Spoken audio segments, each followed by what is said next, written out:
नमस्कार विद्यार्थी मित्रांनो, आज आपण ATS प्रज्ञाशोध परीक्षा इयत्ता दुसरीच्या पाठ्यपुस्तकातील गणित हा विषय अभ्यासत आहोत. त्यामध्ये आपले प्रकरण 4 झालेले आहे. आज आपण प्रकरण 5 आहे पाढे. हे प्रकरण अभ्यासणार आहोत. प्रकरण 5 आहे 69 पेज नंबरवर. तर बघू आपण प्रकरण 5. बघा, सुरुवातीला काय त्यांनी थोडीफार माहिती दिलेली आहे. बघू हं. पाढे तयार करताना आपल्याला बेरीज किंवा गुणाकार व्यवस्थित करता आला पाहिजे. याच्या अगोदर तुम्हाला पाढे आणि बेरीज, वजाबाकी, गुणाकार ह्या संकल्पना झालेल्या आहेत. 1 अंकीच्या, 2 अंकीच्या स्वरूपात. मग बघा, 5 गुणिले 3 बरोबर किती? 15. 5 त्रिक 15 आपण म्हणतो. तुमचे पाढे तर सर्वांचे पाठ आहेत. पाठ आहेत ना? मग बघू आपण. मग हे पाढा कसा तयार होतो? 5 गुणिले 3 15 डायरेक्ट आपण म्हणतो तसं. म्हणजे 5 एके 5, 5 दोन 10, 5 त्रिक 15 असं पाढे सगळ्यांचे पाठच आहेत. पण हे कसं तयार होतं आहे? 5 अधिक 5 अधिक 5. 5 3 वेळा 5 घेतलं की 15 तयार होते. 5 आणि 5 10. 10 मध्ये 5 मिसळले की किती तयार होते? 15. म्हणजेच एकच संख्या पुन्हा पुन्हा घेऊन बेरीज केली की त्या संख्येचा पाढा तयार होतो. परंतु आता जर मोठ्या स्वरूपात संख्या असेल, आता हेच 5 5 अधिक 5 अधिक 5 अधिक 5 अधिक 5 अधिक 5 अधिक 5 असं किती वेळा घेतले बघू आपण. 5. आता यांची बेरीज करू. 5 आणि 5 10, 10 आणि 5 10 मध्ये 5 मिसळलं 15, 15 मध्ये 5 मिळवलं 20, 20 मध्ये 5 मिळवलं 25, 25 मध्ये 5 मिळवलं 30, 30 मध्ये 5 मिळवलं 35. म्हणजे ह्यांची बेरीज किती आली? 35. पण हे एवढी सगळ्या क्रिया करायला खूप वेळ जातो का नाही? त्याच्याऐवजी जर आपलं पाढापाठ असेल तर आपण काय करतो? पटकन ते गणित सोडवतो. म्हणजे आता बघा, 5 किती वेळा आले आहे? 1 2 3 4 5 6 7.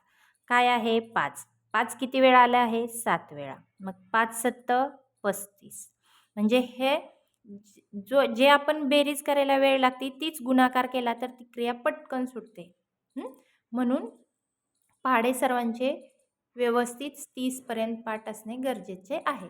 तर आता आपण ह्या पाढे या प्रकरणातील स्वाध्याय क्रमांक 1 आता आपण अभ्यासणार आहोत. बघा, पाढे स्वाध्याय 1.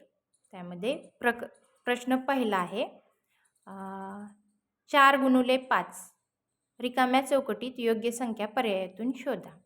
आता बघा, पाढे तर पाठ आहे. 4 पंचे काय असतं? 20.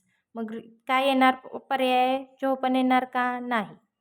20 पर्याय पर्याय क्रमांक 2ला आहे. म्हणजे आपलं उत्तर पर्याय क्रमांक 2च बरोबर आहे. तुम्हाला पर्याय क्रमांक 2लाच गोल करावे लागणार. पर्याय क्रमांक 3 पण चुकीचा आहे. 9. पर्याय क्रमांक 4 24 हा पण चुकीचा आहे. त्यानंतर प्रश्न दुसरा. खालील गुणाकारांपैकी किती गुणाकारांच्या जोड्या बरोबर आहेत?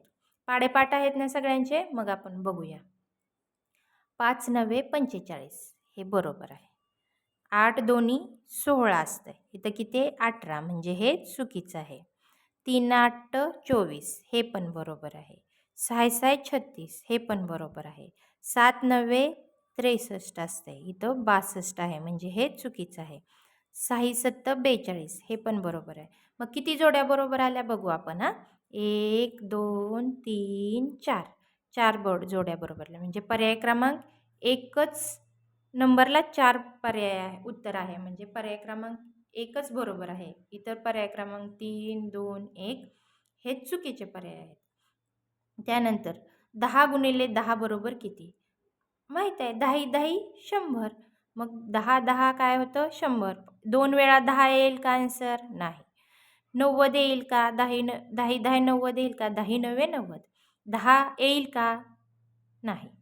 10 10 10 असणारच नाही. 10 10 काय असतं? 100. म्हणजे पर्याय क्रमांक 4 बरोबर आहे. तुम्ही पर्याय क्रमांक 4ला मधील चौथ्या गोलला गोल करायचं. त्यानंतर डॅश डॅश वेळा 4 घेऊन केलेली बेरीज म्हणजे 20 येते. आता 4 पंचे किती? 20. मग किती वेळा 4 घ्यावं लागेल बघा. 4 अधिक 4 अधिक 4 अधिक 4. बघू एवढं किती झालं. 4 आणि 4 8. 8 आणि 4 12. 12 आणि 4 16. 16 मध्ये आणखीन किती 4 मिसळावं लागेल? एकदा 4 मिसळावं लागेल. म्हणजे काय होणार आहे? 20. म्हणजे किती वेळा? 1 2 3 4 5. 5 वेळा 4 घेऊन केलेली बेरीज म्हणजे 20 येते. इथं पण माझे पर्याय लिहायचे राहिलेले आहेत. आपण पुस्तकात बघू. बघा. पर्याय क्रमांक 1 काय आहे? 4 म्हणजे हा चुकीचा पर्याय आहे. पर्याय क्रमांक 2 6 हा पण चुकीचा आहे. पर्याय क्रमांक 3 5 वेळा 4 घेऊन केलेली बेरीज 20 येते. हा पर्याय क्रमांक 3 बरोबर असणार आहे. तुम्ही पण तिसऱ्याच गोलला गोल करायचा आहे. त्यानंतर पर्याय क्रमांक 4 हे तर पूर्णतः चुकीचं आहे. त्यानंतर प्रश्न 5वा 9 गुणुले 0 बरोबर किती? तुमच्या माहितीसाठी सांगते, कोणत्याही संख्येला शून्याने गुणले तर उत्तर 0च येते आणि शून्याला कोणत्याही संख्येने गुणले तरी पण उत्तर 0च येते. मग इथं बघा, 9 गुणुले 0 उत्तर किती येणार? 0च, म्हणजे पर्याय क्रमांक 1च बरोबर आहे. 9 गुणुले 0 9 येणार का? नाही, चुकीचं आहे. 9 गुणुले 0 19 येणार का? नाही, चुकीचं आहे. 9 गुणुले 0 90 येणार का? नाही, चुकीचं आहे. 10 9 90 असते.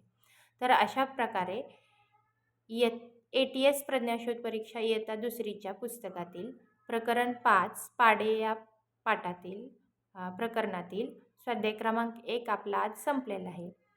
उद्या भेटूया पुढील भागात स्वाध्याय क्रमांक 2 मध्ये.